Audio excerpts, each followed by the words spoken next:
Aunque la presencia europea en África se remonta al siglo XV, no fue sino hasta el siglo XIX cuando los habitantes del viejo continente empezaron a conocer el interior del territorio africano.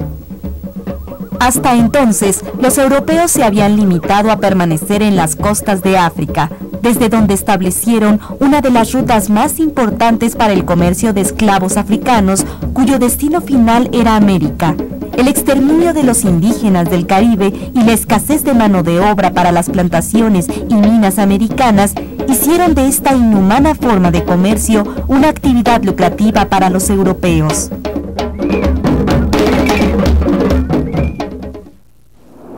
Sin embargo, en el siglo XIX, la demanda creciente de algodón, metales y otras materias primas que exigía el auge industrial de Europa y de los Estados Unidos de América impulsaron la exploración y colonización del interior de África. Las expediciones al corazón del continente negro derivaron en el sometimiento de los pueblos nativos ante las potencias europeas.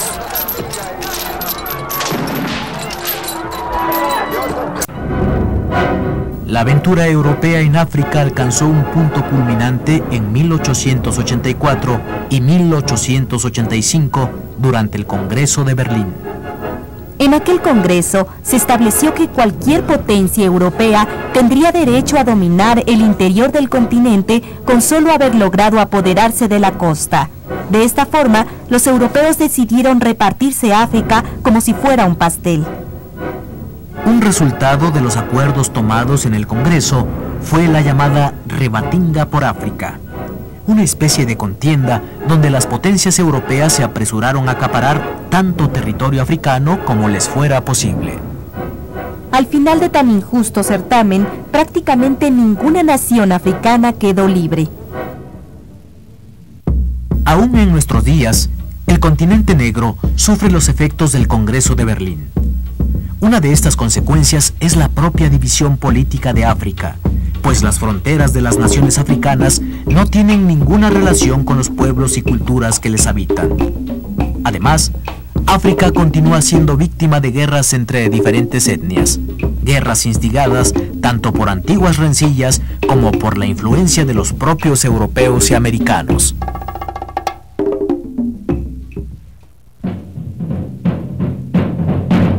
Para el estudio de la historia de África se han presentado principalmente tres obstáculos que limitan el conocimiento de las civilizaciones del continente negro. 1.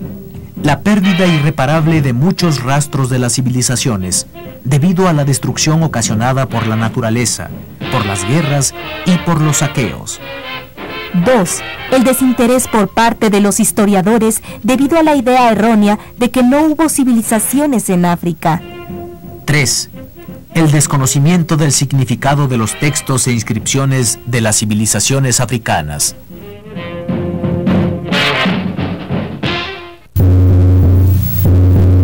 Posiblemente ese animal que llamamos hombre vio por primera vez el mundo desde África. Se cree que de ahí partieron hacia los otros continentes los homínidos ancestros de todas las variedades humanas de la actualidad.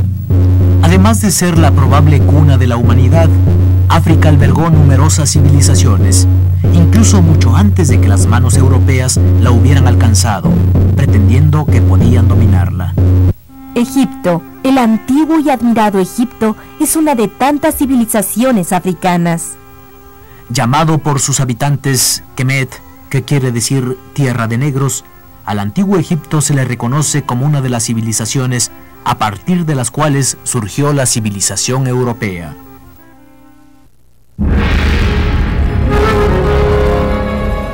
Al sur de Egipto, en las riberas del Alto Nilo y en la zona de las cataratas de este río, existió otra importante civilización de la antigüedad africana, la de Nubia, conocida entonces con el nombre de Kash. Egipto y Kash son dos enclaves fundamentales para comprender la historia de África, pues de estas civilizaciones surgieron las de los demás pueblos africanos. No obstante, la importancia de estas dos civilizaciones, hubo otros factores externos que marcaron de forma determinante el desarrollo cultural del continente negro.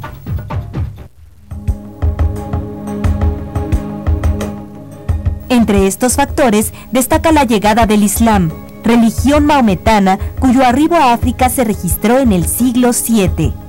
En aquel entonces, muchos africanos adoptaron la nueva religión convirtiéndose al Islam. Se les llamó moros, y su poder fue tal que controlaron el norte de África y el desierto, aunque su influencia se dejó sentir en todo el continente. El poderío de los moros se extendió hasta Europa, donde ocuparon y dominaron España desde el año 740 hasta el año de 1492, es decir, casi 8 siglos.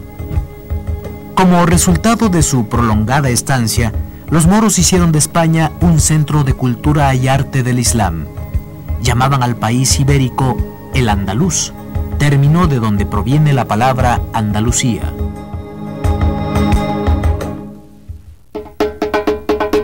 África vivió otro momento clave hace aproximadamente unos 1000 años, cuando los bantú se extendieron por todo el continente al sur del Sahara. Se cree que en aquel tiempo llegaron emigrantes de Indonesia, quienes introdujeron nuevos cultivos provenientes de Asia, entre los cuales se encontraba el plátano. El cambio en la alimentación favoreció un gran movimiento migratorio de los bantú, quienes poblaron diversas regiones de África.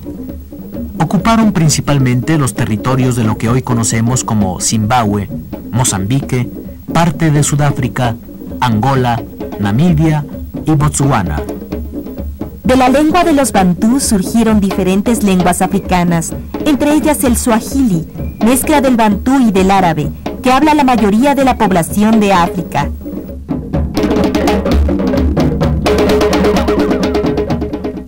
El desierto del Sahara fue un territorio muy significativo para algunas civilizaciones de este continente. Ubicado en el norte africano, el Sahara ha sido desde hace miles de años un punto de intensa actividad comercial. A través de su larga extensión han circulado mercancías como el oro, las nueces de cola y los esclavos que los reinos del sur cambiaban por telas, ropa, utensilios y sal. El comercio a través del Sahara favoreció la formación de 3 fuertes reinos: Ghana, Malí y Songhai.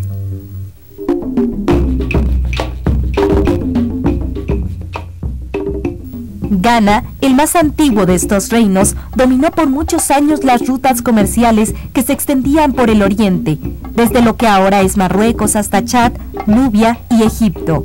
Asimismo, controlaba el comercio en los bordes de las selvas africanas ubicadas al sur del continente. El esplendor de Ghana terminó debido a los ataques de los bereberes y a su propia decadencia interna. Entonces se dividió en varios reinos, de los cuales surgió otro gran imperio: el Imperio Malí.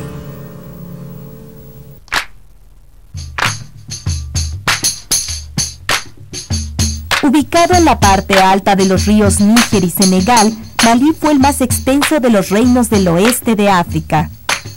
En el siglo XIV, Mansa Musa, emperador malí, impresionó al mundo islámico y al europeo al realizar una peregrinación a la Meca, en la cual llevó una caravana de cientos de camellos cargados de oro.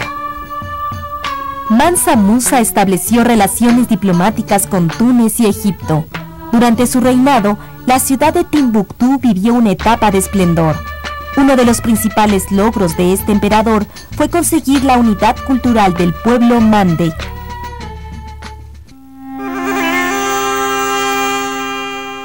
En el siglo XV, el Imperio Malí fue sustituido por el Imperio Songhai. El rey Askia Muhammad condujo a este imperio a etapas de prosperidad donde la cultura islámica floreció, haciendo de Timbuktu un centro de estudios y de distribución de libros.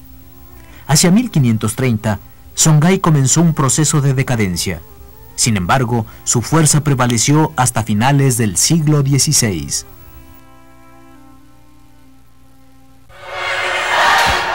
Marcada por la esclavitud, la cultura africana ha sabido sobreponerse a numerosas dificultades y conquistar territorios inimaginables para un pueblo cuyo destino parecía ser el sometimiento. Si bien el comercio de esclavos obligó a una gran cantidad de nativos africanos a abandonar su tierra, les permitió también llevar a diversos lugares del mundo su cultura. Países como Cuba, algunas islas del Caribe, Brasil y los Estados Unidos han incorporado plenamente a su universo cultural las raíces africanas.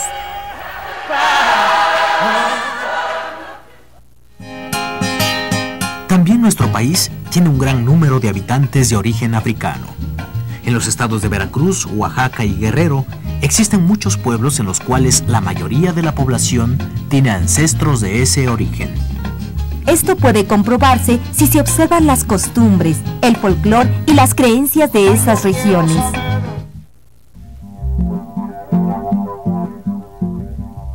Aún hoy en día el continente africano está lejos de haber sido explorado en su totalidad. No conocemos ni apreciamos por completo la diversidad cultural de África. Además, sabemos muy poco de su gente, así como de sus grandes preocupaciones y problemas. Actualmente, la enorme desigualdad de los pueblos africanos con respecto a las naciones desarrolladas hace que la solidaridad y la cooperación con ese continente sean requisitos indispensables para la futura paz mundial.